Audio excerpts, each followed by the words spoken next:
Welcome to the Leo. సరిగ్గా 2 రోజుల క్రితం పక్కన తెలంగాణ రాష్ట్ర సీఎంగా ఉన్నటువంటి రేవంత్ రెడ్డి ఒక వ్యాఖ్య చేశారు. చంద్రబాబుతో మాట్లాడి నేనే రాయలసీమ లిఫ్ట్ ఇరిగేషన్ను ఆపించాను అని చెప్పి ఆయన ఒక వ్యాఖ్య చేశారు. సరే, ఆయన ఏ ఉద్దేశంతో మాట్లాడారు అనేది మనకు తెలియదు. వాస్తవానికి అక్కడ రాజకీయ ప్రయోజనాల దృష్ట్యా ఆయన మాట్లాడాడు. కానీ వాస్తవానికి ఆ మాట ఆయన మాట్లాడి ఉండకూడదు. ఎందుకంటే రేవంత్ రెడ్డి చెప్పలేదు, ఈయన ఆపలేదు. సో ఆ రెండు కూడా అబద్ధమే. ఎందుకు అబద్ధం అంటున్నాను అనేది మన దగ్గర ఆధారాలు ఉన్నాయి. నేను అవి కూడా చూపిస్తాను. అయితే ఎప్పుడైతే రేవంత్ రెడ్డి వ్యాఖ్య చేశాడో కరెక్ట్గా వైసీపీకి కొబ్బరి చెప్పు కోసం ఎదురు చూస్తున్న కోతికి ఏదైనా చెప్పు దొరికితే ఎలాగా దొరకగానే వెళ్ళిపోద్ది, అలాగా ఏమీ లేక ఏం చేయాలని ఆలోచిస్తున్నటువంటి వైసీపీకి ఇష్యూ దొరికింది. సో దీంతో ఆల్రెడీ చంద్రబాబు రేవంత్ రెడ్డి గురు శిష్యులు కాబట్టి ప్రజలు కూడా బలంగా నమ్మటానికి అవకాశం ఉందని చెప్పి విపరీతమైనటువంటి విష ప్రచారం చేసి, మనకుంది కదా అవినీతి పత్రిక ఒకటి ఉంది కదా, సగ ఫ్రీగా ఏదైనా వేసుకోవచ్చు. 5 ఏళ్ల పాటు అలా జగన్మోహన్ రెడ్డికి జాకీలేస్తేనే 11 సీట్లు ఇచ్చారు. ఆ విషయాన్ని వాళ్ళు మర్చిపోతున్నారు. సరే, అది వేరే విషయం అనుకోండి. ఒక ఆర్టికల్ ప్రచురించారు. సీమద్రోహి చంద్రబాబు రేవంత్ రెడ్డి చెప్పాడని సీమ ప్రాజెక్టుని రాయలసీమ లిఫ్ట్ ఇరిగేషన్ని ఆపేశాడు, రాయలసీమకు ఎనలేని ద్రోహం చేశాడు, తెలంగాణ ప్రయోజనాల కోసం ఆంధ్ర ప్రజల ప్రయోజనాలు తాకట్టు పెట్టాడని చెప్పి పెద్ద పెద్ద ఆర్టికల్స్ పెట్టేసి మేధావుల ముసుగులో ఎప్పుడు వాళ్ళకి మాట్లాడే అనలిస్టులు తీసుకొచ్చి అందులో కూర్చోబెట్టి మాట్లాడారు. పాప విషయం ఏంటంటే వాళ్ళకి రాయలసీమ లిఫ్ట్ ఇరిగేషన్ అంటే ఏంటో కూడా తెలియకపోయినా కానీ రేవంత్ రెడ్డి మాటలను పట్టుకుని మాత్రం మాట్లాడుతూ సాగదీస్తూ ఉంటారు. సో ఏంటి, సరే రాయలసీమ లిఫ్ట్ ఇరిగేషన్ చంద్రబాబు నాయుడు ఆపలేదు అనటానికి జగన్మోహన్ రెడ్డి హయాంలో కేసీఆరే ఆపాడు అనడానికి మన దగ్గర ఆధారాలు ఉన్నాయి. అప్పుడు జగన్మోహన్ రెడ్డి తల ఎక్కడ పెట్టుకోవాలని నేను ఇప్పుడు వీడియో ప్లే చేసి చూపిస్తాను. ఒక 2 నిమిషాల వీడియో ఉంటుంది. స్వయంగా హరీష్ రావు, తెలంగాణ మాజీ మంత్రి అయినటువంటి స్వయంగా హరీష్ రావు, వీళ్ళు చెప్తే అబద్ధం అవ్వచ్చు కానీ హరీష్ రావు చెప్తే అబద్ధం కాదు కదా. హరీష్ రావు ఆధారాలతో సహా ఒక పవర్ పాయింట్ ప్రజెంటేషన్ వేసి చూపించాడు. ఎప్పుడు దాన్ని ఎలా తెలంగాణ అడ్డుకుంది, కేసీఆర్ అడ్డుకున్నాడు అనేది చూపించాడు. అంటే అప్పుడు సీఎం జగన్మోహన్ రెడ్డి. అప్పుడు సీఎం ఎవరు? జగన్మోహన్ రెడ్డి. విచిత్రం ఏంటో తెలుసా, జగన్మోహన్ రెడ్డి 2020లో దీన్ని ప్రారంభిస్తే ఆ టైంలో దీనికి జగన్మోహన్ రెడ్డి అనౌన్స్ చేస్తే వెంటనే తెలంగాణకు చెందినటువంటి వ్యక్తులు ట్రిబ్యునల్కి వెళ్ళారు. తర్వాత ఎన్జిటి స్టే ఇచ్చింది. మనం ఏం చేయాలి, నేషనల్ గ్రీన్ ట్రిబ్యునల్ ఇచ్చిన స్టేని ఏం చేయాలి, రివోక్ చేయించుకునే ప్రయత్నం చేయాలి.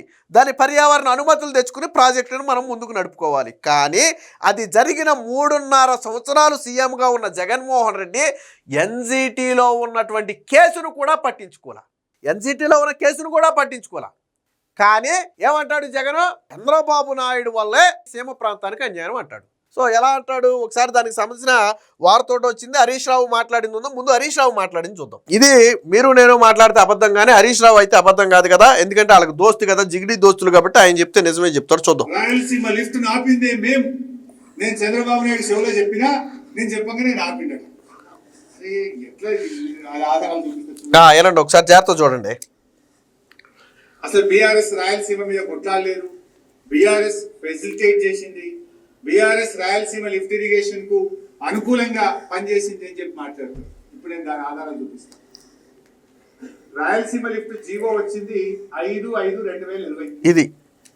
కానీ దానికంటే ముందే 6 నెలల ముందే పేపర్లలో వార్తలు వచ్చినాయి. కాంగ్రెస్ ప్రభుత్వం ఇట్లా రాయలసీమ లిఫ్ట్ కు ప్లాన్ చేయబోతుందని ప్రముఖ పత్రికల్లో, ఆ పత్రికల పేర్లు కూడా ఇక్కడ చూడండి. కాంగ్రెస్ అంటే ఎవరు? వైఎస్ఆర్సీపీ కాంగ్రెస్. జగన్మోహన్ రెడ్డి ఈ లిఫ్ట్ ఇరిగేషన్కి ప్లాన్ చేయబోతున్నాడని తెలిసి ఏం చేసామన్నారో అనేది వాళ్ళు చెప్పారు. వినండి ఒకసారి. Sakshi, Andhrajyothy, Times of India, Indian Express, Eenadu, ఇట్లా చాలా పేపర్లు ఉన్నాయి. అయితే పత్రికల్లో వార్తలు వస్తే మనం 29/1/2020 జీవో వచ్చింది 5/5/2020. 6 నెలల ముందే కేంద్ర ప్రభుత్వానికి రాయలసీమ లిఫ్ట్ ఇరిగేషన్ కట్టామని ప్రయత్నం చేస్తున్నారు. దాన్ని ఆపాలే, తెలంగాణ ఎట్టి పరిస్థితుల్లో అంగీకరించదు, ఇది చట్ట విరుద్ధము అని ప్రాజెక్టు జీవో రాకముందే 6 నెలల ముందు మేము కంప్లైంట్ చేసింది మన ప్రభుత్వం. అది మన నిజాయితీ. దానికి ఆధారాలు ఇక్కడ పెట్టారు చూడండి ఒకసారి. అపెక్స్ కౌన్సిల్ మీటింగ్ లో కేసీఆర్ గారు మాట్లాడిన minutes. AP state Rayalaseema lift irrigation and Pothireddypadu expansion on river Krishna for which Telangana has objected 6th October 2020 అంటే సెకండ్ అపెక్స్ కౌన్సిల్ లో రాయలసీమ ఎత్తిపోతలకు తెలంగాణ అబ్జెక్షన్ చెప్పింది అనేది అపెక్స్ కౌన్సిల్ మీటింగ్ మినిట్స్. అది కేసీఆర్ గారు స్వయంగా దానికి అబ్జెక్షన్ చెప్పింది. విన్నారు కదా. సరే, దీని మొత్తం సారాంశం ఏంటంటే ఆధారాలు చూపించి మాట్లాడటమే. అంటే లిఫ్ట్ ఇరిగేషన్ ప్రారంభిస్తున్నాము అని తెలిసిన వెంటనే పుల్ల వేసింది ఎవరు? జగన్మోహన్ రెడ్డి గురువు కేసీఆర్. మరి ఆ రోజు వీళ్ళ మధ్య సఖ్యత బాగానే ఉంది. ఒకళ్ళ నోట్లో ఒకళ్ళు బిర్యానీలు తినిపించుకున్నారు, ఒకళ్ళ నోట్లో ఒకళ్ళు స్వీట్లు తినిపించుకున్నారు. జగన్మోహన్ రెడ్డి గెలవగానే ఒక ప్రాజెక్టు ఓపెనింగ్కి తెలంగాణ పరిగెత్తుకెళ్ళిపోయాడు కదా. అప్పుడు మీకు బాగానే ఉంది కదా. మరి ఎందుకు ఆ రోజు నువ్వు కేసీఆర్ను ఒప్పించి లిఫ్ట్ ఇరిగేషన్ను పూర్తి చేయలా? పోనీ కనీసం ఎందుకు పనులు ప్రారంభించలా? నువ్వు ఆంధ్ర ప్రజల సీమ ప్రజల గురించి బాధపడుతున్నావు కదా. ఇప్పుడు చంద్రబాబు సీమద్రోహి అన్నావు కదా. మరి లిఫ్ట్ ఇరిగేషన్ ఆపిందే మేమని చెప్పి 2020లో ఆపిందే మేమని చెప్పి హరీష్ రావు చెప్తున్నాడు. ఇప్పుడు తల ఎక్కడ పెట్టుకుంటావు జగన్మోహన్ రెడ్డి? నేను అడుగుతున్నా ఎందుకు ఆ రోజు నువ్వు కేసీఆర్తో కూర్చుని మాట్లాడి సెటిల్ చేసి ఇది సీమ ప్రజల ప్రయోజనాలకు సంబంధించిన విషయం, మీరు అడ్డుపడవద్దని ఎందుకు కేసీఆర్ను ఒప్పించి నువ్వు లిఫ్ట్ ఇరిగేషన్ ముందుకు తీసుకెళ్ళాలా? నీకు అంత చిత్తశుద్ధి ఉంటే ఎందుకు తీసుకెళ్ళాలా? నీ గురువే కదా ఆ రోజు, నువ్వు గెలవటానికి సహాయపడ్డాడు కదా ఆ రోజు. తర్వాత నువ్వు కావాల్సినంత దోచిపెట్టావు కదా ఆ రోజు. ఏపీలో ఉన్న ఆస్తుల మీద కూడా ఏ రోజు 5 ఏళ్లలో తెలంగాణలో ఏపీకి చెందిన ఆస్తుల మీద ఏ రోజు మాట్లాడలేదు కదా నువ్వు. ఈవెన్ చంద్రబాబు గారి హయాంలో ఏపీకి రావాల్సినటువంటి విద్యుత్ బకాయిలను కూడా నువ్వు వచ్చిన తర్వాత మేము చూసుకుంటామని చెప్పి మాఫీ చేసావు కదా. మరి ఎందుకు అడగలా? చంద్రబాబు గారు గతంలో 2015-19 మధ్య తెలంగాణకు విద్యుత్ ఇస్తే దాని బకాయిలు తెలంగాణ ప్రభుత్వం నుంచి రాకపోతే చంద్రబాబు గారు కంప్లైంట్ కూడా చేశారు దానికి సంబంధించి. తర్వాత జగన్మోహన్ రెడ్డి వెళ్ళి దాన్ని వాపస్ తీసుకున్నాడు. కంప్లైంట్ని వాపస్ తీసుకుని ముఖ్యమంత్రి అవగానే వాపస్ తీసుకుని మేము కూర్చుని మాట్లాడుకుంటామని చెప్పాడు. మరి తెచ్చావా బకాయిలు? తెలంగాణ నుంచి రావాల్సిన విద్యుత్ బకాయిలు తెచ్చావా? మరి ఇప్పుడు తల ఎక్కడ పెట్టుకుంటావు? హరీష్ రావు చెప్తున్నాడు మేమే ఆపాం, మేమే అడ్డుకున్నామని చెప్పి హరీష్ రావు ఆధారాలతో సహా చెప్తున్నాడు. రేవంత్ రెడ్డి తన రాజకీయ ప్రయోజనాల కోసం ఏదో మాట్లాడాడు, బట్ వాస్తవం ఏంటనేది ఇక్కడ కళ్ళకు కట్టినట్టు కనపడుతుంది కదా. సో దీనికి సంబంధించిన వార్త కూడా ఒకటి వచ్చింది, ఒకసారి చూద్దాం. సీమ లిఫ్ట్ ఆపేసింది జగనే, అయినా అడ్డగోలుగా అవాకులు, అనుమతులు లేవు, డిపిఆర్ కూడా లేదు. సాధారణంగా మనం ఏదైనా ఒక ప్రాజెక్టు నిర్మించాలి అంటే ముందు పర్యావరణ అనుమతులు ఇంపార్టెంట్, ఆ తరువాత కేంద్ర ప్రభుత్వ అనుమతులు ఇంపార్టెంట్, ఆ తర్వాత దానికి ఒక డిపిఆర్ సిద్ధమైతే ఆల్మోస్ట్ పని ప్రారంభించడం ఇక రెడీ అన్నట్టు అనమాట. So DPR important. ఇక్కడ జగన్మోహన్ రెడ్డి చూడండి, ఇది జరగదు సావదని తెలుసు. ఆ రోజు కేవలం ఓట్ల డ్రామా కోసం, ఎందుకంటే ఇటుపక్క అమరావతి ఉద్యమం జరుగుతుంది కదా. సో ఎప్పటికైనా తనకు రాయలసీమే అండగా నిలబడాలి. ఇటుపక్క ఓట్లు పడవు, నెక్స్ట్ ఎన్నికల్లో రాయలసీమ ఓట్లే తనకు కావాలి. కాబట్టి ఒక డ్రామాకు తెరదీశాడు, అదే రాయలసీమ లిఫ్ట్ ఇరిగేషన్ డ్రామా. ఎందుకు డ్రామా అన్నాను అంటే చిత్తశుద్ధి ఉన్నవాడు ముందు అనుమతులు తీసుకురావాలా, తర్వాత డిపిఆర్ తయారు చేయాలా, ఆ తర్వాత పనులు ప్రారంభించాలా. కానీ ఇక్కడ చిత్తశుద్ధి లేని జగన్మోహన్ రెడ్డి ఆడేది డ్రామా కదా. డ్రామా కోసం అనుమతులు ఎందుకు, డిపిఆర్ ఎందుకు? అందుకనే కేంద్రం అనుమతులు తీసుకోలేదు, పర్యావరణ అనుమతులు తీసుకోలేదు, డిపిఆర్ తయారు చేయలేదు. మరి ఏం బీగుదామని? డిపిఆర్ లేకుండా, అనుమతులు లేకుండా లిఫ్ట్ ఇరిగేషన్లు ఏం బీగుదామని? అది జగన్ చేసింది. అయినా 3,378 కోట్ల అంచనాతో 2020 మే 5న ప్రాజెక్టుకు జగన్ శ్రీకారం. అది కేవలం ఇదే చెప్పా కదా, ఓట్ల డ్రామా. స్టే విధించిన జాతీయ ట్రిబ్యునల్, అప్పుడు కోర్టుకు వెళ్ళింది తెలంగాణ వాళ్ళు. స్టే విధించిన జాతీయ ట్రిబ్యునల్ పర్యావరణ అనుమతులు వచ్చాకే చేపట్టాలని కేంద్రం ఆదేశాలు. స్టే ఎత్తివేయించుకునేందుకు 3.5 ఏళ్లలో ప్రయత్నమే చేయని వైసీపీ సర్కార్. ఇక్కడ దొరికిపోయాడు జగన్మోహన్ రెడ్డి. కేంద్రం ఎన్జిటి ఏం చేసింది? స్టే విధించింది. మీరు అనుమతులు తీసుకోకుండా ఎలా కడతారని స్టే విధిస్తే కేంద్రం ఏమందంటే మీరు పర్యావరణ అనుమతులు తీసుకుని మీరు ప్రాజెక్టు కట్టుకోండి అని చెప్పింది కేంద్రం. మరి పర్యావరణ అనుమతులు తీసుకోవాల్సిన బాధ్యత ఎవరిది? ఎన్జిటి విధించిన స్టేని ఎత్తివేయించుకోవాల్సిన బాధ్యత ఎవరిది? పోనీ జగన్మోహన్ రెడ్డి చివరిలో 1-2 నెలలు మాత్రమే అధికారంలో ఉంటే ఏం చేయగలదురని మనం అనుకుంటే ఓకే, ఎన్నికల ముందు ఇదేదో జరుగుంటే ఆయన ఏం చేస్తాడులే, ఆ పని ఇప్పుడు కూటమి ప్రభుత్వం చేయాలంటే అదొక సబాబు. నువ్వు వచ్చేళ్ళ అప్పుడు నువ్వు నేషనల్ గ్రీన్ ట్రిబ్యునల్ స్టే విధించిన తరువాత 3.5 సంవత్సరాల పాటు నువ్వు సీఎంగా ఉన్నావు. 3.5 సంవత్సరాల పాటు సీఎంగా ఉన్నావు. మరి ఎందుకు ప్రయత్నమే చేయలా? నువ్వు గ్రీన్ ట్రిబ్యునల్కి వెళ్ళి నువ్వు ఆ స్టే ఎత్తించుకునే ప్రయత్నం చేసేసి అనుమతులు తీసుకునే ప్రయత్న క్రమంలో అది డిలే అయితే అది వేరే విషయం. అసలు నువ్వు ఆ ప్రయత్నమే చేయలేదు కదా. దీనికి ఇంకొక ఎగ్జాంపుల్ కూడా నేను చెప్పనా. గతంలో దిశ చట్టం ఉంది కదా, మీకు గుర్తుంది కదా, చట్టం కాలేదు. అది జగన్మోహన్ రెడ్డి చట్టం అని చెప్పుకున్నాడు. దిశ యాప్ మాత్రమే ఉంది, చట్టం లేదు. జగన్మోహన్ రెడ్డి ఏం చేశాడు? ఇది చట్టం చేయాలని చెప్పి ఇక్కడ ఆమోదం తెలిపి కేంద్రానికి పంపాడు. అక్కడ కేంద్ర న్యాయశాఖ కావచ్చు, హోంశాఖ కావచ్చు కొన్ని అభ్యంతరాలు తెలిపింది. ఈ చట్టం చెయ్యాలి అంటే ఈ సవరణలు చెయ్యాలి, చట్టంలో ఈ సవరణలు చెయ్యాలని దాన్ని తిరిగి రెటిఫై చేసి మాకు పంపండి అని చెప్పి వెనక్కి పంపితే మళ్ళీ తిరిగి జగన్మోహన్ రెడ్డి దాని కేంద్రానికే పంపలా. అది కూడా డ్రామానే. దిశ చట్టం కూడా డ్రామానే. ఒకసారి కేంద్రం వెనక్కి పంపింది, నువ్వు వాళ్ళు చెప్పినటువంటి ఇష్యూస్ని సాల్వ్ చేసి తిరిగి కేంద్రానికి పంపాలా వద్దా? మరి పంపావా? దిశ చట్టాన్ని రెండవసారి కేంద్రానికి పంపావా? పంపలేదు కదా. మరి ఏది మన చిత్తశుద్ధి? ఎక్కడ మన చిత్తశుద్ధి? ఇది కూడా అలాంటిదే. అందుకనే ఎగ్జాంపుల్ చెప్పా మీకు. నిజాలు బయటపెట్టిన ప్రభుత్వ వర్గాలు. తెలంగాణ అసెంబ్లీలో రేవంత్ రెడ్డి సీఎం వ్యాఖ్యల నేపథ్యంలో వాస్తవాల వెల్లడి. ఈ వివాదంలో చంద్రబాబుపై బురద జల్లి లబ్ధి పొందాలనేది వీళ్ళ కుట్ర. రాయలసీమ ఎత్తిపోతల పథకాన్ని అప్పటి సీఎం వైఎస్ జగన్మోహన్ రెడ్డి ఆపేశాడని రాష్ట్ర ప్రభుత్వ వర్గాలు తెచ్చేశాయి. తన ఒత్తిడితోనే ఈ పథక నిర్మాణానికి చంద్రబాబు సీఎం ఆంధ్రప్రదేశ్ ముఖ్యమంత్రి చంద్రబాబు నిలిపివేశారంటూ తెలంగాణ శాసనసభలో ఆ రాష్ట్ర సీఎం రేవంత్ రెడ్డి చేసిన వ్యాఖ్యలను తోసిపుచ్చాయి. ఆయన వ్యాఖ్యలపై వాస్తవాలు ఏమిటో ప్రజల ముందుంచాయి. తెలంగాణ రాజకీయాల్లో భాగంగా రేవంత్ రెడ్డి అలా మాట్లాడి ఉంటారని, అయితే వాటి ఆధారంగా చంద్రబాబుపై కూటమి ప్రభుత్వం వైసీపీ నేతల చేస్తున్న ఆరోపణలకు అర్థం లేదని చెప్పి దానికి సంబంధించి ఆధారాలు అయితే బయటపెట్టారు. కేంద్ర జలశక్తి, పర్యావరణ, అటవీ శాఖలు, అపెక్స్ కౌన్సిల్, కృష్ణానది యాజమాన్య బోర్డు నుంచి ముందస్తు అనుమతి లేకుండానే, వాస్తవానికి మనం ఈ రాయలసీమ లిఫ్ట్ ఇరిగేషన్ చేయాలంటే వీటన్ని అనుమతి కావాలి. వేటి అనుమతి కావాలి? ఫస్ట్ కేంద్ర జలశక్తి శాఖ అనుమతి కావాలి, తర్వాత పర్యావరణ అటవీ అనుమతులు కావాలి, ఎన్జిటి అనుమతులు కావాలి, ఆ తర్వాత ఎపెక్స్ కౌన్సిల్, కృష్ణానది యాజమాన్య బోర్డు నుంచి అనుమతులు కూడా కావాలి. సో ఈ అనుమతులు లేకుండానే ఏం చేశాడు? కేవలం షో ఆఫే కాబట్టి 3,378 కోట్లతో రాయలసీమ లిఫ్ట్ ఇరిగేషన్ స్కీమ్కు జగన్మోహన్ రెడ్డి ఆమోదం తెలిపాడు. కేవలం ఆమోదమే తెలిపాడు. శ్రీశైలం జలాశయం ఎగువన 800 అడుగుల నుంచి సంగమేశ్వరం వద్దకు రోజుకు 1 టీఎంసీ చొప్పున కుడి కాలువలోకి ఎత్తిపోస్తామన్నారు. సమగ్ర ప్రాజెక్టు నివేదిక, డిపిఆర్ అంటే అదే. సో సమగ్ర ప్రాజెక్టు నివేదిక తయారు చేయకుండానే శ్రీకారం చుట్టారు.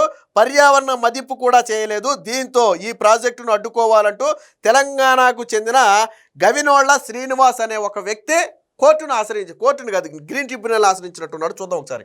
జాతీయ హరిత ట్రిబ్యునల్ గ్రీన్ ట్రిబ్యునల్ ఆశ్రయించాడు. డిపిఆర్ పర్యావరణ అనుమతులు లేకుండా పనులు ఎలా ప్రారంభించారని ప్రశ్నించి దాన్ని నిలిపివేయాలని చెప్పి ఎన్జిటి చెప్పింది. ఈ ఎత్తిపోతలకు కేంద్ర పర్యావరణ అటవీ శాఖ నుంచి పర్యావరణ అనుమతులు తప్పనిసరని, అవి వచ్చాకే ప్రాజెక్టు పనులు చేపట్టాలని అదే ఏడాది అంటే 2020 అక్టోబర్ 29న స్పష్టం చేసింది. అంటే జగన్మోహన్ రెడ్డి ఇది అనౌన్స్ చేసిన 2-3 నెలల్లోనే గ్రీన్ ట్రిబ్యునల్కి వెళ్తే గ్రీన్ ట్రిబ్యునల్ ఏమంది? మీరు అనుమతులు తెచ్చి కట్టుకోండి అని చెప్పింది. అనుమతులు తేవాల్సిన బాధ్యత ఎవరిది? ఎవరు తేవాలి అనుమతులు? జగనే కదా. నీకు చిత్తశుద్ధి ఉంటే తేవాలి కదా అనుమతులు. కానీ జగన్మోహన్ రెడ్డి తెచ్చాడా? తేలేదు. ఈ ఉత్తర్వులు వెలువడ్డాక జగన్ 3.5 ఏళ్లు పైగానే అధికారంలో కొనసాగారు. కానీ ఎన్జిటి స్టే ఉత్తర్వులను ఎత్తివేయించుకునేందుకు ఒక్క ప్రయత్నం కూడా చేయలేదు. వాస్తవం ఇలా ఉంటే చంద్రబాబు వల్లే లిఫ్ట్ ఇరిగేషన్ ఆగిపోయింది, దానికి రేవంత్ రెడ్డి వ్యాఖ్యలే సాక్ష్యం అని చెప్పి విషం చిమ్ముతున్నారు. మరి నేను రేవంత్ రెడ్డి వ్యాఖ్యలు, నోటితో మాట్లాడిన వ్యాఖ్యలు, నేను హరీష్ రావు మాట్లాడిన వ్యాఖ్యలు ఆధారాలతో సహా చూపించా. హరీష్ రావు మాట్లాడింది నేను ఆధారాలతో సహా చూపించా. జగన్మోహన్ రెడ్డి సీఎంగా ఉన్నప్పుడే కేసీఆర్ దీన్ని అడ్డుకున్నాడు అని ఆయన ఆధారాలతో సహా చూపించారు. ఎపెక్స్ కౌన్సిల్లో మేము అడ్డుకున్నాం అని ఆధారాలతో సహా చూపించాడు. అంటే అప్పుడు సీఎం ఎవరు? జగన్ కదా. మరి అప్పుడు ఎందుకు జగన్ అటు కేసీఆర్తో మాట్లాడి దాన్ని ఒప్పించలేదు? ఇటు పర్యావరణ అనుమతులు ఎందుకు తీసుకురాలేదు? మరి ఇప్పుడు ఎలాగా క్రెడిట్ మింగాలని చూస్తున్నారు? వాస్తవానికి అనుమతులు లేకుండా రాయలసీమ ఎత్తిపోతల పథకాన్ని చేపట్టవద్దంటూ 2020 ఆగస్టులోనే కేంద్ర జలశక్తి శాఖ జగన్కు ప్రభుత్వానికి స్పష్టమైన ఆదేశాలు ఇచ్చింది. జలశక్తి మంత్రి నేతృత్వంలోని అపెక్స్ కౌన్సిల్ అనుమతి పొందాకే ప్రాజెక్టు పనులు చేపట్టాలని కేంద్రం స్పష్టమైన ఆదేశాలు చేసింది. కేంద్ర పర్యావరణ అటవీ శాఖ అనుమతులు లేకుండా ప్రాజెక్టు పనులు కూడా చేపట్టవద్దని రాష్ట్ర ప్రభుత్వానికి ఎన్జిటి ఆదేశించింది. వీటిపై ట్రిబ్యునల్లో జగన్ ప్రభుత్వం బలమైన వాదనలు వినిపించలేదు. ఇప్పుడు చంద్రబాబుపై రాజకీయ బురద జల్లేందుకు విశ్వ ప్రయత్నం చేస్తున్నారు. తన హయాంలో జరిగిన వాటిని కప్పిపుచ్చి రాజకీయ లబ్ధి పొందేందుకు ఎత్తివేస్తున్నారు. జగన్ జమానాలో ఎన్జిటి ఆదేశాలతో నిలిచిపోయిన ఈ ఎత్తిపోతల పథకాన్ని తిరిగి పట్టాలెక్కించేందుకు న్యాయ పోరాటం చేస్తామని ఈ నెల 22న బలమైన వాదనలు వినిపించబోతున్నామని కూడా తెలిపారు. అంటే కూటమి ప్రభుత్వం వచ్చిన తర్వాత ఎక్కడైతే జగన్మోహన్ రెడ్డి హయాంలో అనుమతులు లేకుండా ఆగిపోయాయో ఆ అనుమతులు తీసుకురావడంతో పాటు నేషనల్ గ్రీన్ ట్రిబ్యునల్లో బలంగా ఎపెక్స్ కౌన్సిల్లో బలంగా వాదనలు వినిపించి ఆ స్టేలు కూడా ఎత్తివేసేందుకు మేము ప్రయత్నం చేస్తున్నామని ఇప్పుడు కూటమి ప్రభుత్వం చెప్పింది. అంటే జగన్మోహన్ రెడ్డి షో ఆఫ్ చేసి వదిలేస్తే దాన్ని కూటమి ప్రభుత్వం ఇప్పుడు పట్టాలు ఎక్కించబోతుంది. సో అది వాస్తవం. ఇక రాయలసీమ మీద జగన్మోహన్ రెడ్డికి విపరీతమైన ప్రేమ కదా. నీ ప్రేమ ఏంటో మొన్న ఎన్నికల్లో వచ్చిన సెట్లను చూస్తే అర్థమవుద్ది. అసలు జగన్మోహన్ రెడ్డి బలమే రాయలసీమ అనుకుంటే ఆ రాయలసీమలోనే ఈడ్చిచ్చి కొట్టారు జగన్మోహన్ రెడ్డిని. మొత్తం 102 పథకాలు రాయలసీమకు న్యాయం చేస్తాయి, రాయలసీమకు ఉపయోగపడతాయి అనుకున్న మొత్తం 102 పథకాలను జగన్మోహన్ రెడ్డి నీరుగార్చాడు. సీమ ఎత్తిపోతల పథకాన్ని జగన్ను ఎందుకు పూర్తి చేయలేకపోయారు, కేంద్రం నుంచి ఎందుకు అనుమతులు తీసుకోలేకపోయారో ప్రజలకు సంజాయిషి ఇవ్వాలని ప్రభుత్వ వర్గాలు డిమాండ్ చేస్తున్నాయి. ఆయన సీఎంగా ఉండగానే 102 రాయలసీమ ప్రాజెక్టులు అర్ధాంతరంగా నిలిపివేస్తూ ఫ్రీ క్లోజర్ ఆదేశాలు ఇచ్చారు. 2014-19 మధ్య ఆ ప్రాంతంలో సాగునీటి ప్రాజెక్టులకు టీడీపీ ప్రభుత్వం అంటే రాయలసీమలో సాగునీటి ప్రాజెక్టులకు టీడీపీ 5 ఏళ్ల కాలంలో 12,441 కోట్లు ఖర్చు చేస్తే జగన్మోహన్ రెడ్డి కూడా 5 ఏళ్ళు సీఎంగా ఉన్నాడు కదా, ఎన్ని కోట్లు ఖర్చు చేశాడో తెలుసా? కేవలం 2 కోట్లు ఖర్చు. అది కేవలం అందులో పూడికలు తీయటానికి కూడా చాలదు. చంద్రబాబు గారు 12,500 కోట్లు తన 5 ఏళ్లలో ఖర్చు చేస్తే జగన్మోహన్ రెడ్డి 5 ఏళ్లలో సీమకు ఖర్చు చేసింది 2,000 కోట్లు. మరి ఏ మొహం పెట్టుకుని ఇప్పుడు రాయలసీమ లిఫ్ట్ ఇరిగేషన్ మీద ఈ ముసల కన్నీరు గారుస్తున్నారు నాకు అర్థం కావట్లా.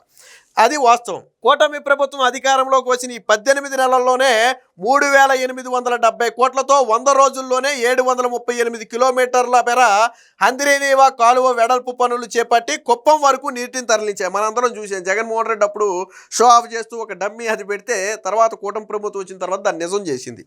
సో అది తర్వాత సీమ ప్రాజెక్టులపై ప్రస్తుతం 6,113 కోట్లు ఖర్చు చేస్తున్నారు. సీమను హార్టికల్చర్ హబ్గా మార్చేందుకు రిజర్వాయర్లో నీటి నిల్వలను సమర్థవంతంగా వినియోగించుకునేందుకు ఒక ప్రణాళిక కూడా కూటమి ప్రభుత్వం సిద్ధం చేసింది. సరే, ఎన్నికల మేనిఫెస్టోలో ఇచ్చిన హామీ ప్రకారం రాయలసీమ కోసం చేయాల్సింది మొత్తం చేస్తుంది.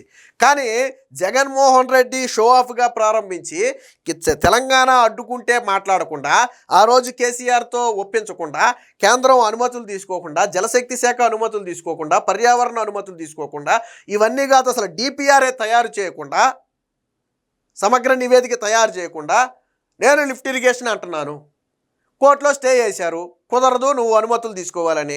మరి నువ్వు ఆ స్టే ఎత్తించుకుని నువ్వు అనుమతులు తీసుకుని ప్రాజెక్ట్ చేయాలి కదా. 3.5 ఏళ్ళు ఉన్నావు కదా, కనీసం స్టే అన్నా ఎత్తించాలి కదా. 3.5 ఏళ్లలో మనం పీకిందేంటి మరి మరి ఇప్పుడు ఎలాగా మనం చంద్రబాబు మీద నిందలు వేస్తాం? ఆపింది నీ హయాంలో. హరీష్ రావు చెప్పాడు, నేను వీడియో ప్లే చేశా కదా, నేను ఆధారాలు పెట్టా కదా మీ ముందు. హరీష్ రావే కదా మాట్లాడింది. హరీష్ రావు కూడా ఆధారాలు పెట్టి మాట్లాడాడు కదా. సో అది వాస్తవం అయితే ఇప్పుడు చంద్రబాబు మీద సాక్షిలో విషయం చెమ్మటం, దారుణంగా విషయం చెమ్మటం. సో కాబట్టి ఎప్పటికైనా రాయలసీమ లిఫ్ట్ ఇరిగేషన్ మీద జగన్మోహన్ రెడ్డి కుట్రలు బయటపడ్డాయి. ఎప్పటికైనా జగన్మోహన్ రెడ్డి రాయలసీమ ప్రజలకు బహిరంగ క్షమాపణ చెప్పాలి. ఆ రోజు షో ఆఫ్ చేసి కేవలం ప్రజలను మోసం చేసినందుకు జగనే బహిరంగ క్షమాపణ చెప్పాలి. Please subscribe to Leo news for more videos.